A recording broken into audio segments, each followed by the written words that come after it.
In this episode of the Locked On NBA Big Board Podcast, we are going to have a little fun. It's me and my brother James, and we are going to do a mock draft 1.0, but we're going to do this live. We're going to go on Tankathon. I'm going to hit simulate. Whoever gets the number one pick, that's who gets to select Cooper Flagg. There's some changes, but NBA just started. Preseason games today, 31 days until college basketball starts. So I figured it's time to do a mock draft 1.0. So stay tuned to find out who gets the number one pick.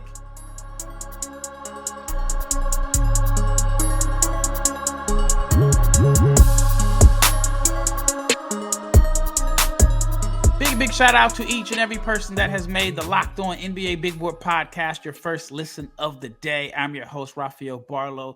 And my co-host for today is none other than my dog, my brother, James Barlowe. Like I said, we're going to do a mock draft 1.0 on the fly. Each of our offices is like our personal war room. So just, go for the notes that we have. But before we get into this fun episode or this fun exercise, I want to let you know that this episode is brought to you by Game Time.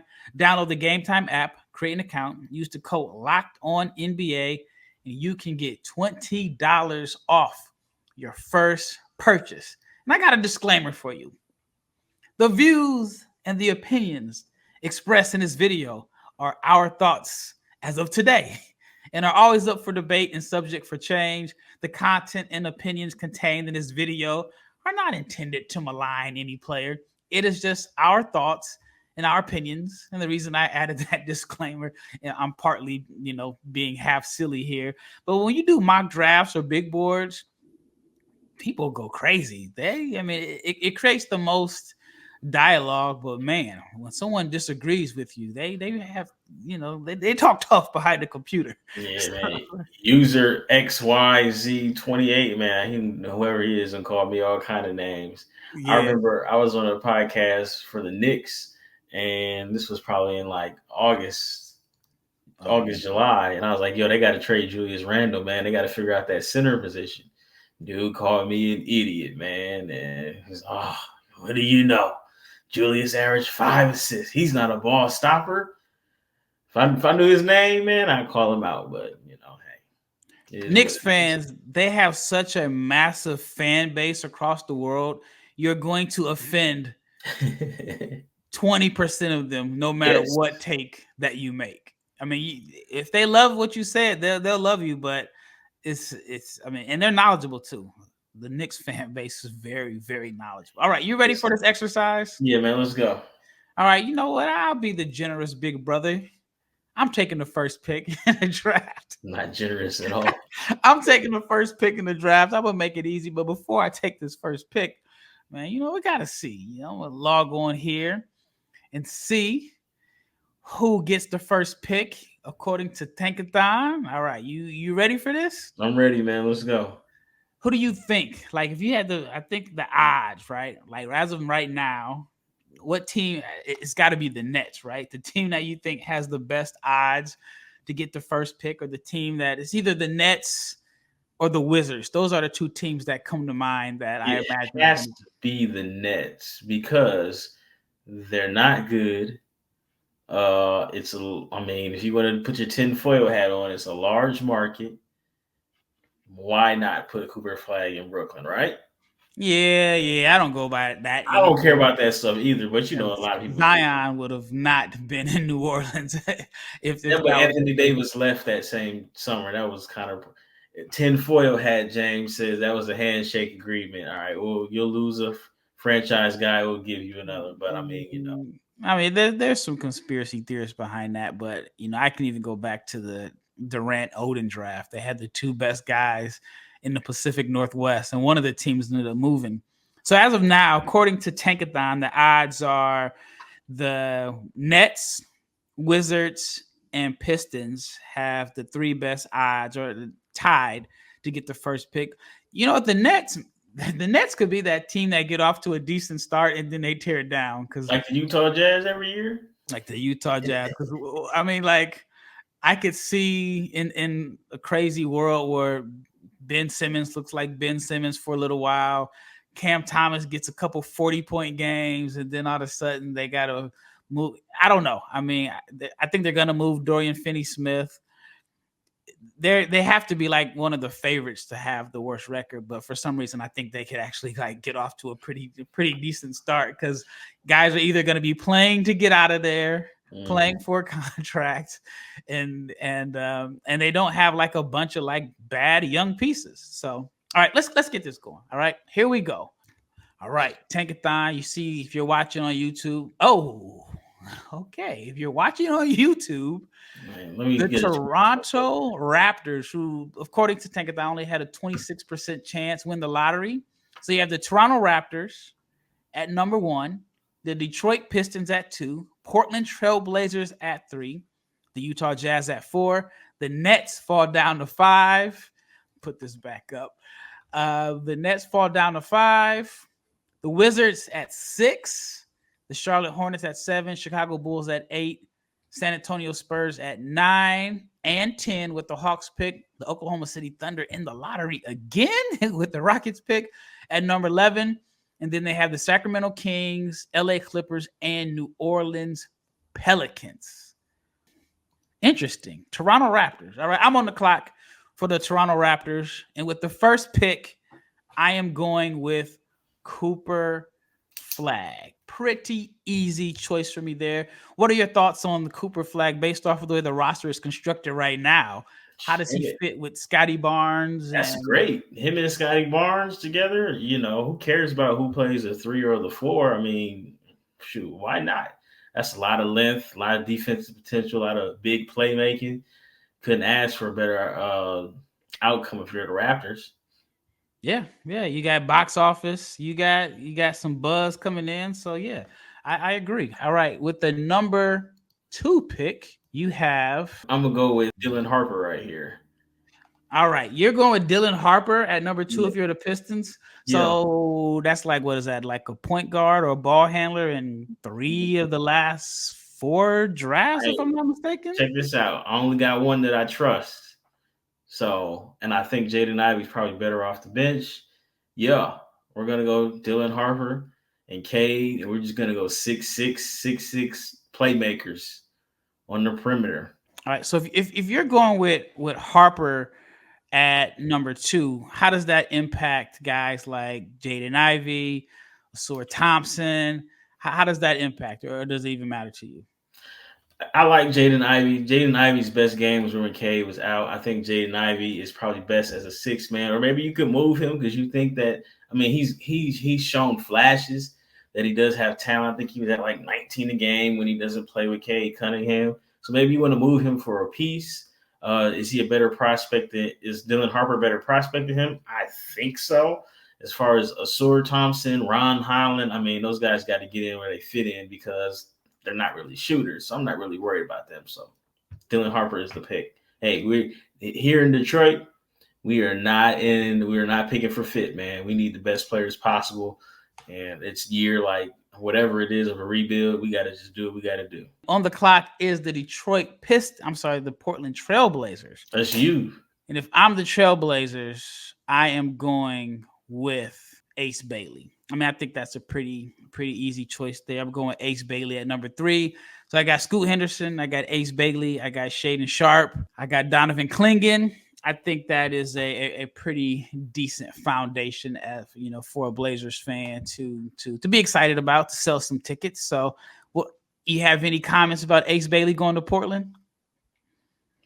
Nah, I don't have any comments, man. I mean, I think that's like, if you're a Blazers fan, which I am, I think that's a win. You get a guy that can score, you get athletic, you get size, and so on. So I think the Blazers fans would take that. All right, when we return, we're going to cover picks 4, 5, 6, 7, and 8.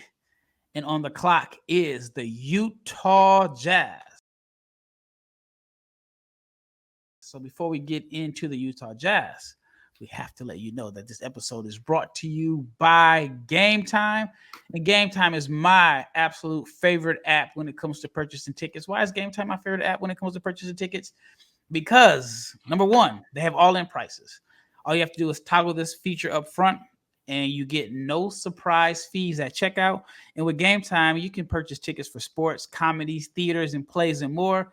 I was actually on the Game Time app yesterday looking at tickets for Paw Patrol Live because they'll be coming to Dallas in November, and those tickets are expensive. They're expensive. So yeah, you can use Game Time for more than sporting events.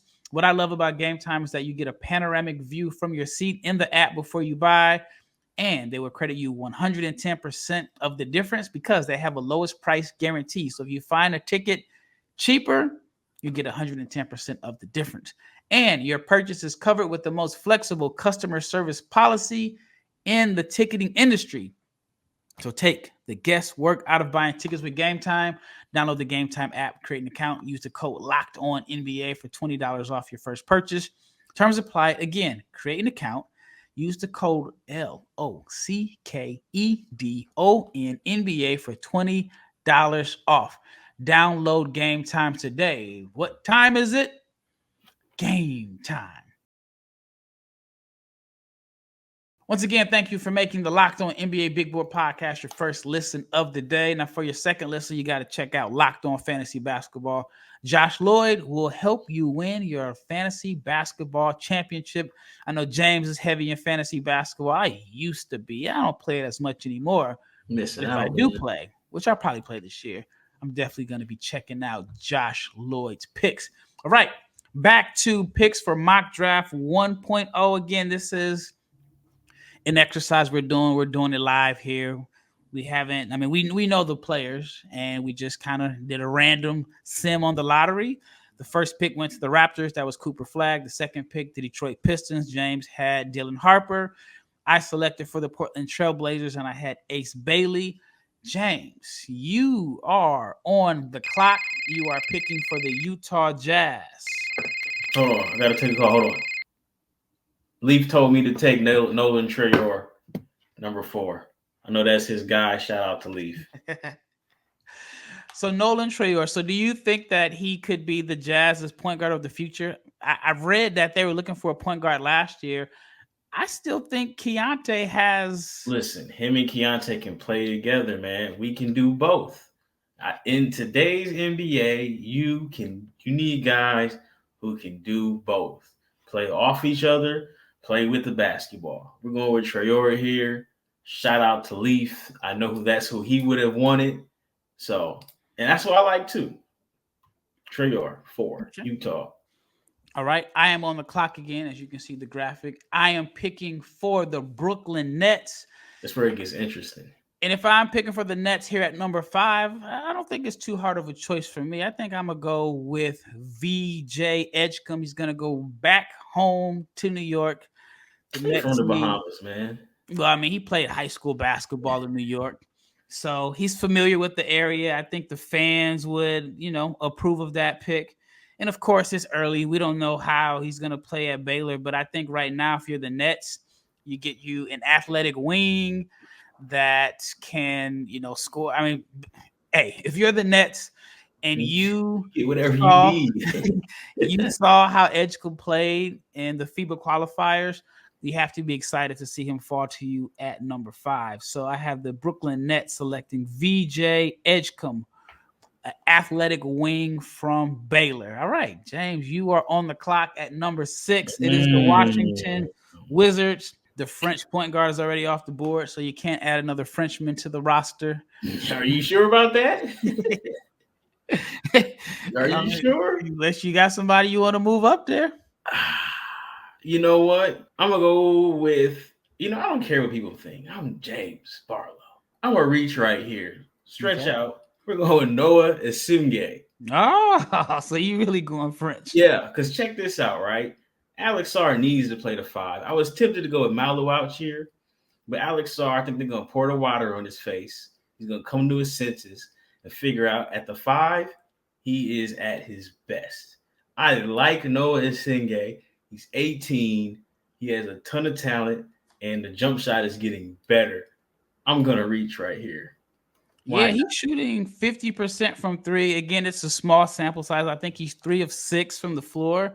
But that's a win for a guy that over the summer and last spring, he was hesitant to shoot. And when he did shoot, he wasn't efficient. So you have to be pleased with his performance, the way he's played this year. I mean, I think he's like The last I checked, he was at 54% from the floor, 50% from three. Again, only 3 of 6.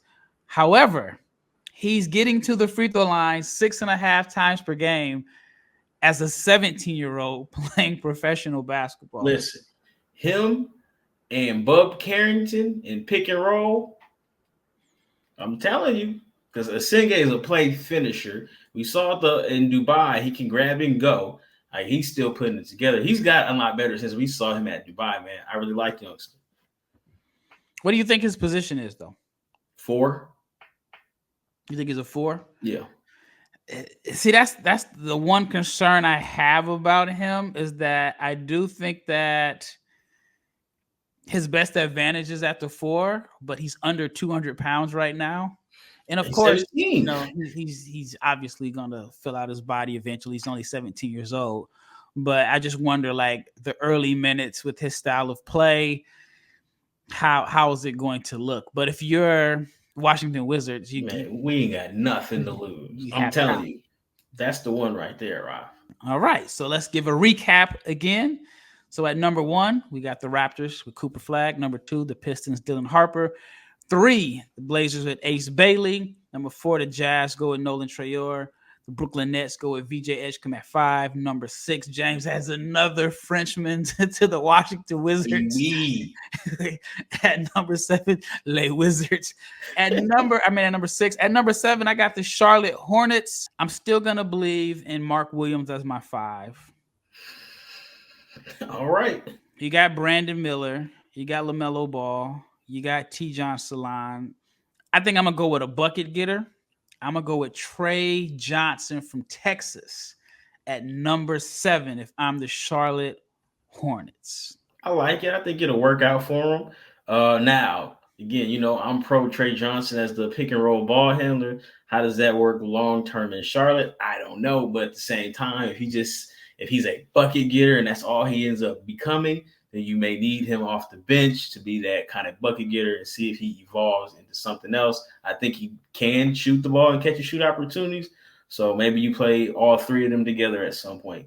I'll mess with it, Rob. Yeah, I think you get size, athleticism, even though, he's a much better athlete than – I'll just say this. His game is just not based off of athleticism. But I think – if he's your like secondary or third ball handler that can make plays, if you got him, Brandon Miller, and LaMelo, I think you have, obviously LaMelo's your playmaker, your creator, but you have 2 guys that can make plays out of ball screens. So that's the direction I would go. And I'm pretty confident that that lineup could work. All right. Before we go to break, at number 8, you are on the clock with the Chicago Bulls. Man, listen to me. It's almost a blank slate for you.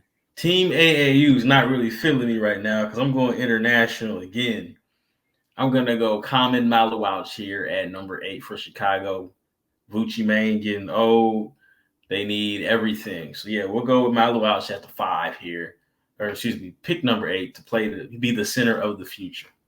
I like that pick. I think that's cooking, man. I think that's a good choice. They definitely need some youth at the 5. I know you saw the picture that social media has been like posting of Levine and oh yeah. The worst one is when they had like, I'm drawing a blank, but his players like 17, 18, 19, 20, 21 on the depth chart, and they doing some young dude TikTok stuff in circles, and they like, yeah, man, it's gonna be a long season, buddy.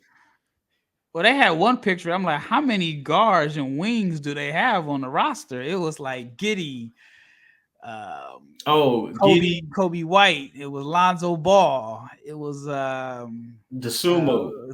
I was like, yeah. Yes. Hey, Ralph, before we take a break, when we come back, you got to pick 9 and 10 because it's the Spurs, man. And I'm not infiltrating your office. So right. You on the clock for 9 and 10, and then I'll take 11. We'll just flip-flop from there. Deal? All right, I take 9 and 10. You do 11 and 12? No, I take 9 and 10. You take 11, or you take 9 and 10. I'll take 11, and then we go back. All right, that's fair. All right, when we return, we're going to round out the rest of this lottery on Mock Draft 1.0. We are doing this live. But let's talk about FanDuel. Why? Because FanDuel is America's #1 sports book, and you can get a big return with FanDuel. Why? Because all you got to do is play $5, and you can get $200 in bonus bets. But also, when you get a hunch in the middle of the game, you can check out the latest stats. You can view live play-by-play, so much more, and it's all on the same page where you placed your bets. So you'll get started with $200 in bonus bets, like I said, and that is guaranteed. All you have to do is place your first $5 money bet on FanDuel.com. All right, let's wrap up this episode. It has been fun. So let me pull up, for those that are watching on YouTube, let me pull up the numbers again. So there's the San Antonio Spurs on the clock at number 9. So it's my pick. I'm San Antonio at number 9. And I never thought that this was a really I thought it was a good international class, but I didn't think it was like a super strong international class. I think I may go international again. And if I'm San Antonio Spurs at number 9, I think I'm going to go with Igor Demir from BYU. It would give the Spurs another jumbo wing playmaker, shooter. Even though I think Igor is a shooter, the numbers haven't reflected for him as a crazy efficient sniper. I mean, he has a beautiful shot, for one, and I think that's one reason why some people label him as a shooter, but I think he's more so of a jumbo playmaker / point guard, connector. He can get his own shot. And so the Spurs are one of the few teams in this lottery that already have their franchise guy. And that's the hardest thing to find is your piece, is your centerpiece. Now you just got to put the right players around him. So I think Igor gives them like I said, a jumbo wing, a guy that can initiate the offense. He's a connector, can make plays out of pick and rolls. I think he's going to be a good shooter. So I'm going with Igor Demir for the Spurs at number 9. So I'm back on the clock again. Yeah. All right, at number 10 for the San Antonio Spurs, if I'm going back to back at number 10, but you know what? I think I'm going to add another jumbo playmaker. I think I'm going with Dink Pate at number 10 for the Spurs. So here's my pitch for Dink Pate. 6'8", 210 pounds, just turned 18 years old this month. If you look at the stats in the G League, they weren't crazy impressive, but he missed the majority of last summer and the start of last season out with a foot injury. At the end of the season, I think by that time, people weren't really paying attention to the G League. He put up some really good games late in the season, but he is a natural playmaker, natural passer, really good passing instincts.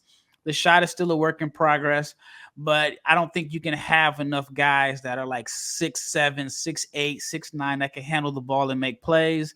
And so I think Dink would be another guy that you can put on the floor with Victor that is unselfish and that likes to pass. Just watching G League games last year, I felt like he was the only guard on the team that was trying to get Almanza the ball, that was looking to run pick and rolls and feed, whether it was Almanza or Tyler Smith. And so I think, if you're the Spurs, adding another guard that can handle the ball and at that size and athleticism, I think he's going to be a versatile defender. I'm going with Dink Pate. I like it. I dig it. All right. You are on the clock here at number 11. This is the toughest pick of all the picks that I've made, because Oklahoma City's feels like they're 3 deep at every single position, right? And they got they're just 3 deep at every position. They go get 3-and-D guards. They just drafted my man. Who they just draft last year? I'm drawing a blank. Serbian point guard. And then they got Dillon Jones. Yeah, so it's what do they really need? So I'm gonna go with a big here, because Hartenstein's on a 3-year deal, and let's just say the timelines match up. We're gonna go with Rocco Zakarsky here. Next Stars program. Don't really love the pick, but I mean, they can do whatever they want. And again, if I like Chet, I'm calling Chet White KG. I think Chet is going to thrive at the 4 position. So if we need a 5 for the future to play 24 minutes per game, I think Zerkarski can do that at Oklahoma City. I know he doesn't really fit the 5-out thing that they want to do, but they have options at the 5. They can go Chet at the 5. They can go Hartenstein at the 5, and now you guys they give you 3 different looks. So we'll go with Zerkarski here. I like that pick. I mean, I think he's a ways away. I mean, he's not really playing much with the Brisbane Bullets. I saw a quote where they were like, "How do you have a guy 7'2" and you don't play him?" I think the Thunder have the timeline to develop him and bring him along slowly. I like that pick. I think that's a really good pick. And then, like I said, you're bringing in 7'2" shot blocker. It's okay for you to send him with the OKC Blue for a while because he's gonna need reps. If the season continues to go the way it's going right now in the NBL for him, he's going to need some playing time, some playing reps. So you kind of redshirt him in a sense, let him, get his minutes up with the Blue, and then bring him along slowly because eventually they're going to have to, pay some guys, and they're going to need some guys on some rookie contracts to come in and play a significant role. So if I were giving you a grade, even though we're doing this together, I give you an A+ on that pick. Do you want the next pick since I had 2 in a row? No, I want the Clippers pick. Huh? I want the Clippers pick. All right, so I am on the clock at number 12 for the Sacramento Kings. If I'm Sacramento, I think I'm going to go with a guy that I'm probably a little bit higher on than the consensus. I like him. I don't know what his role is going to be at North Carolina this year, but I'm going with Drake Powell. This guy here. I'm going with Drake Powell. Why? Is that who you wanted? I was going to take it. I thought you were going to go elsewhere. I was going to take him with the Clippers pick. Well, dang. Sorry. I like Drake Powell, man. I like Drake Powell too. He's athletic. I think plays the right way. He's got passing instincts. He defends. He's a guy that a lot of people are. And he can go get buckets too. I'm telling you, he can definitely score. No, he can definitely score. So I had a jersey for him in whatever that new arena is called. We was ready, but all right. Speaking of the Clippers, do you think that they're not a playoff team? It depends on when Kawhi is available. I don't wish injury on nobody. I'm not on that Stephen A. Smith saying he should retire. If he's available, they're a playoff team. If he's not available at a certain point, and you have to be strategic with it because they're in a bad spot where he needs to play to make sure they get into the play-in, but at the same time, unfortunately, there's been a shot clock on his health. So, yeah, I'd have taken Drake Powell there. All right, he's gone. So since he's not there, I am going to take Ben Serif, and we're going to put him in the James Harden school of left-handed lead point guard play, and we're going to go from there. I think he can play. I think he in that spot he can contribute and play off the bench. Like I said, we get that tutelage from James Harden. And then maybe he can end up being an all-star down the line because he's hooping. You can't really deny his production right now. Again, it is early, but he has a lot of game. And if there's ever somebody he could learn how to just be more crafty, it's from James Harden. So I'm going to go with Serif there. I'm actually cool with that because I thought you were going to take him in Sacramento. But you know what? We'll take him in Clipper Town. I want to ask you more about the Clippers. Do you think James Harden back as option number 1, do you think he can carry a team to the playoffs? With 50 games, I think he can carry a team. 50. Well, here's the thing. They don't need him to. They need him to be more assertive, more aggressive. Man, listen. I'm not Josh Lloyd. I'm not the fantasy basketball guru, but Zubac is about to have a killer year because it's going to be him and Harden in every pick and roll possible, and they're going to have Norman Powell, who's not passing to anybody, he's going to be in that corner occupying. He was one of the best corner 3-point shooters in the NBA last year. He doesn't miss in that. He does not miss in the corner. And I like the Sarah's pick because, you know, I mean, look, we know what Kevin Porter Jr. brings on the court as far as like playmaking, oversized guard. Like he was good as a basketball player. I don't, you know, off the court stuff, I ain't got nothing to do with all that. But I think Seraph could fill that role just in case that PR or if Kevin Porter thing just doesn't work. But I do think the Clippers, I think Harden is they're going to be good enough to be a play-in team if you can get 50 out of Kawhi. But you need 50 out of Kawhi. You probably need to shut him down till April and then warm him back up to make a playoff run. So that's hard to do. Like, you make it sound like you're an old Buick, got to warm him up. Man, he is an old Buick, but when he gets going, he's good. It's just, unfortunately, man, the shot clock winds down and there's no reset on those knees, unfortunately. But, yep, going Seraph with the Clippers. I love the pick, giving myself an A+. What do you think about Seraph in LA? I like it. I mean, I think they're going to have to decide which direction they want to go in. They need a young guy. Yeah, they need a young guy. You know, I wonder, like, if they miss the playoffs, are they going to say, all right, we're going to take a young guy and play him? Are we going to start rebuilding? Or are they going to try a young guy regardless? But I wonder, like, are they going to try to just keep patching it up? Because I don't know if they want to continue to go young. They got that new, I mean, I haven't seen it yet, been on the inside, but I imagine they don't want to like open that new arena in year 2 with a rebuild. So I could actually see if they don't make the playoffs, them probably trying to trade something, but it's getting close. It is. And they're in a bad spot. Like, I mean, you know, Harden is saying all the right things. He appears to be, he said he's in the best shape he's been since his 30s.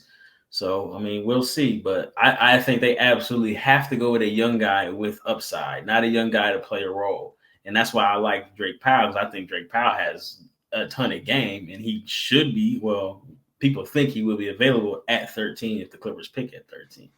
Yeah, this is a great situation for Harden. You know, you can, there's not a lot of pressure to win.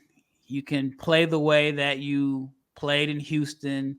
You've tried, you know, being the complimentary guy with Brooklyn and Philly, the complimentary guy again with the Clippers. Now you're back to being 1A, and you can show people that. Yeah, he's 1A depending on if Kawhi is playing. But he's gonna have a lot of nights where he's 1A. Yeah, I think he's gonna be 1A. I mean, because I can't imagine you're gonna build your offense around Kawhi when you don't know his availability. So I imagine it's gonna be Harden.